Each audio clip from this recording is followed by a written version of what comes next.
9:15 de la mañana, 12 grados de temperatura a esta hora aquí en el área metropolitana. Estamos obviamente aguardando la actualización también del pronóstico del INUMED, que mantiene las advertencias naranja y amarilla para gran parte del territorio nacional, desde el centro hasta el norte, hasta las 10:30 de la mañana. Mientras tanto, nosotros aquí nos vamos a meter en un tema que en varias oportunidades hemos tocado y que sigue preocupando mucho a todas nuestras autoridades, preocupa mucho a nuestra sociedad y tiene que ver con los estudiantes que no concluyen sus estudios en enseñanza media. Esa fuga que se nos da de una gran cantidad de jóvenes que no encuentran el atractivo de continuar en la enseñanza media. Y bueno, para ello es que vamos a estar dialogando con Cecilia Llambí, que es especialista en educación de la Vicepresidencia de Desarrollo Sostenible de CAF, Banco de Desarrollo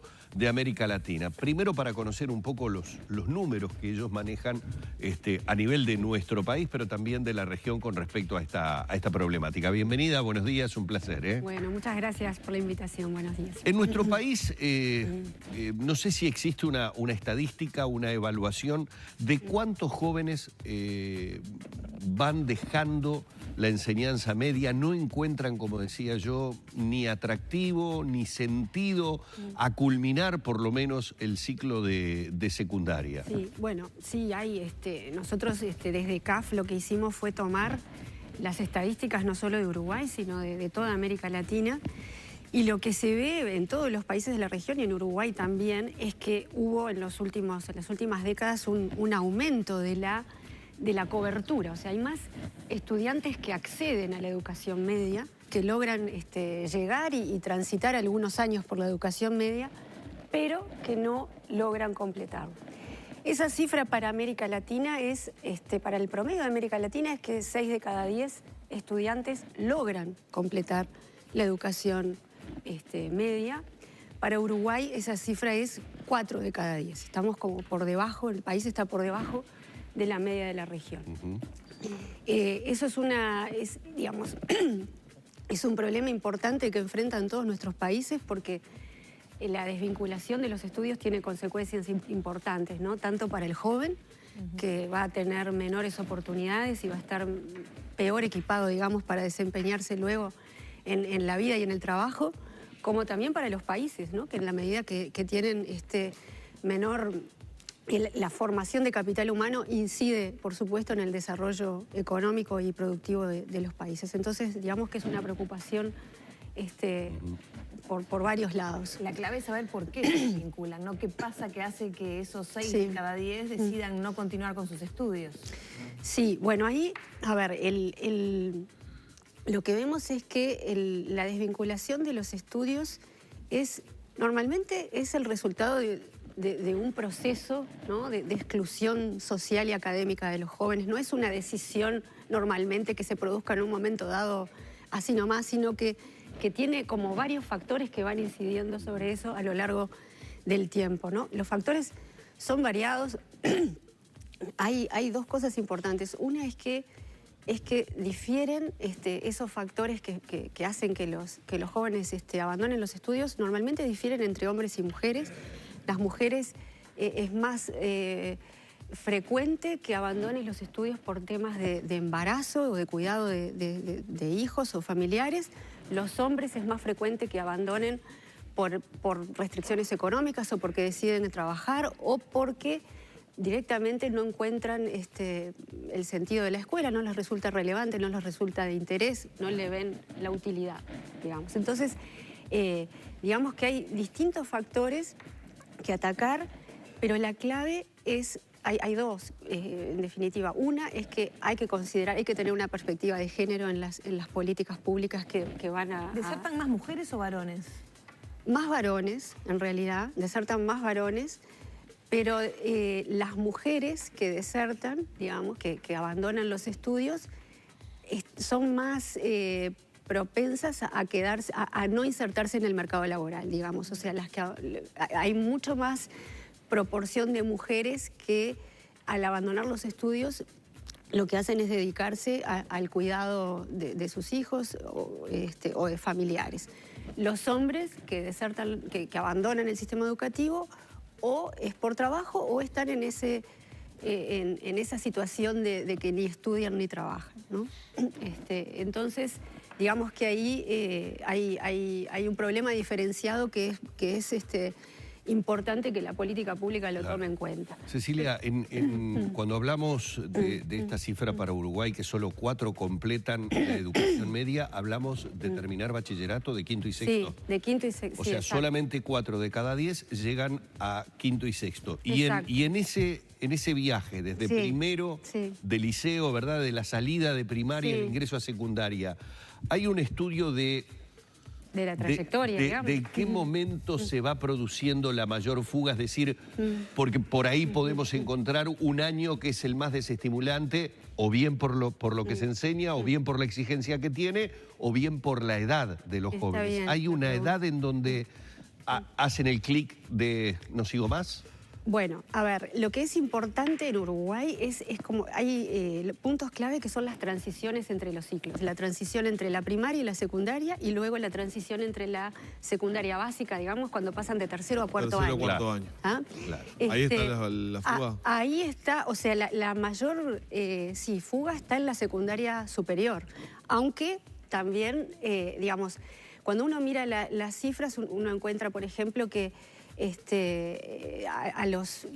tenemos una tasa de finalización de la secundaria básica, digamos, hasta tercer año, más arriba del 70%. Y sin embargo, a la secundaria superior solo llegamos al 40%. O sea que igual en la secundaria básica hay una fuga, ¿no? O sea, hay un porcentaje para nada despreciable de jóvenes que ni siquiera logran terminar la secundaria básica. Pero digamos, en términos cuantitativos, la fuga mayor se da luego, en la secundaria superior, ya en cuarto, quinto, digamos, para cuarto, quinto y sexto de bachillerato. Y ahí donde está la clave, porque tú explicabas factores personales, familiares, culturales, ¿no? De no identificar la educación quizás como algo que nos va a servir para el futuro. Además se habla de que un gran porcentaje de esos jóvenes van a trabajar en empleos que aún no existen, ¿no? O sea, la necesidad. Pero ¿qué pasa con el sistema, ¿no? Que no enamora, que no retiene, que no es atractivo para esos jóvenes, aún que no tengan expectativas dentro del sistema, ¿no? Sí.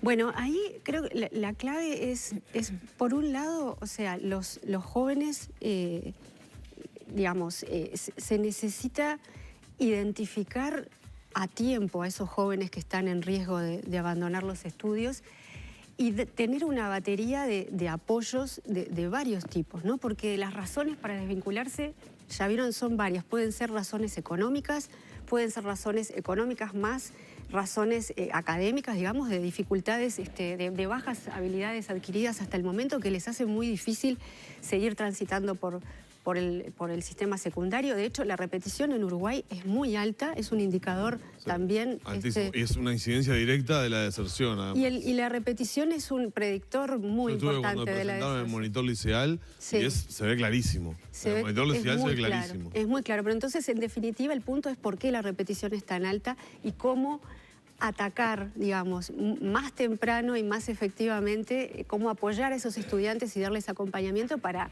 que no tengan que repetir, digamos, cosa que les hace mucho más costosa su trayectoria. Los alumnos de extraedad, como se les llama, se les vuelve mucho más difícil todo. Mucho más difícil porque, bueno, entre otras cosas, por muchas cosas, ¿no? Porque, digamos, pierden el contacto con sus pares, están con otros, se les hace más costoso seguir. Para alcanzar el mismo objetivo tienen que destinar más años para lo mismo. Hay una edad en donde también el mercado laboral empieza a competir, empiezan a tener también más restricciones. El costo de oportunidad de seguir estudiando se hace cada vez más alto. Entonces, repetir es por muchos lados costoso para los estudiantes. Y costoso para el sistema educativo también, porque hay inversión de recursos ahí que quizás invertidos de otra manera podrían ser más efectivos. Eso es muy importante, Cecilia, el empezar a mirar, a ver, qué se hace en otros países, porque comenzamos la nota diciendo que la relación con la región es que 6 estudiantes de cada 10 son los que a nivel de América Latina culminan. Uruguay tiene una cifra notoriamente más baja, 4 de cada 10. Entonces, es como dar vuelta a la pregunta. En vez de preguntarnos cuáles son nuestros problemas, ¿qué hacen en otros lugares para que por lo menos tengan números que son notoriamente mejores que los de Uruguay? Bueno. ¿Dónde hay planes, por ejemplo, enfocados directamente a esto? Bueno, nosotros ahí en el estudio de CAF lo que hicimos fue mirar a 2 países en particular, pero hay varias otras experiencias. Uno es Chile y el otro es México. Los dos son muy distintos. Chile está en una situación mucho mejor en cuanto a finalización de los estudios. Es el país que ha logrado la mayor tasa de finalización de la secundaria de la región. México no, está más abajo. Pero ambos países han tenido una mejora importante, partiendo de distintos niveles en sus tasas de finalización de la secundaria. En Chile lo que miramos un poco con lupa fue cómo ellos tienen sistemas de información y de seguimiento de trayectorias estudiantiles que les permiten identificar oportunamente a estudiantes con mayor riesgo de abandono escolar. Oportunamente es a tiempo, digamos. A tiempo, claro. En definitiva, cuanto más temprano se intervenga, acá mejor. lo vamos a buscar cuando le cortamos la asignación familiar, cuando vemos que esta persona hay que cortarle la asignación familiar porque no está yendo a clase. Y lo importante es conocer qué se hace cuando se identifica a un alumno. Bueno, eso es importantísimo porque por más que uno tenga el sistema de información y tenga todo identificado, el punto es intervenir. Y ahí, en definitiva, la clave también es que desde el nivel, digamos, central, uno puede tener ese sistema y en definitiva, asignar recursos a las escuelas y a los estudiantes que más lo necesitan, pero también en definitiva son las escuelas, los centros educativos, los que tienen que tener el personal dedicado para intervenir y para detectar por qué ese estudiante está en riesgo exactamente, ¿no? Porque vimos que puede ser una variedad de factores y cada factor, y esa variedad tiene que ser atacada de manera incluso interinstitucional, combinando la intervención del sistema educativo con otros sistemas, con el de salud quizás, con el de desarrollo social. Claro, en fin. pero digo, es el caso a caso y el centro a centro, digamos. No hay una receta... No, bueno, o sea, también, además del... O sea, lo que han hecho algunos sistemas, y Chile, por ejemplo, tenía una iniciativa que era muy así, o sea, era personal dedicado exclusivamente en los centros para atender esa problemática que incluye tanto el seguimiento y el apoyo personalizado a los estudiantes de mayor riesgo, como también medidas que mejoren el entorno escolar para todos los estudiantes del centro, ¿no? Medidas que mejoren el entorno, que promuevan el sentido de pertenencia de los estudiantes en los centros, en fin, un montón de cosas que hacen también que a los estudiantes les resulte más motivador o que tengan un mayor sentido de pertenencia cuando asisten a los centros educativos. Eso es inversión en capacidad escolar. Acá ha habido atisbos en algunos centros educativos de secundaria de ir por ese camino, ¿no? ¿Dónde está la falla? ¿Recursos? Sí. ¿Corporaciones gremiales? Bueno, acá en Uruguay sí lo que hay una iniciativa de construir el sistema de seguimiento de trayectorias escolares. De hecho, CAF está apoyando con una cooperación técnica eso también, en donde en realidad la idea es justamente poder identificar, poder tener más allá de que los estudiantes pasen de la primaria a la secundaria a la UTU, poder realmente saber dónde están y si están en riesgo de abandonar, recogiendo una cantidad de indicadores que permiten tener esa información. Ahora, luego de eso, la clave es la intervención. Acá en Uruguay ha habido políticas que han tratado por ejemplo, de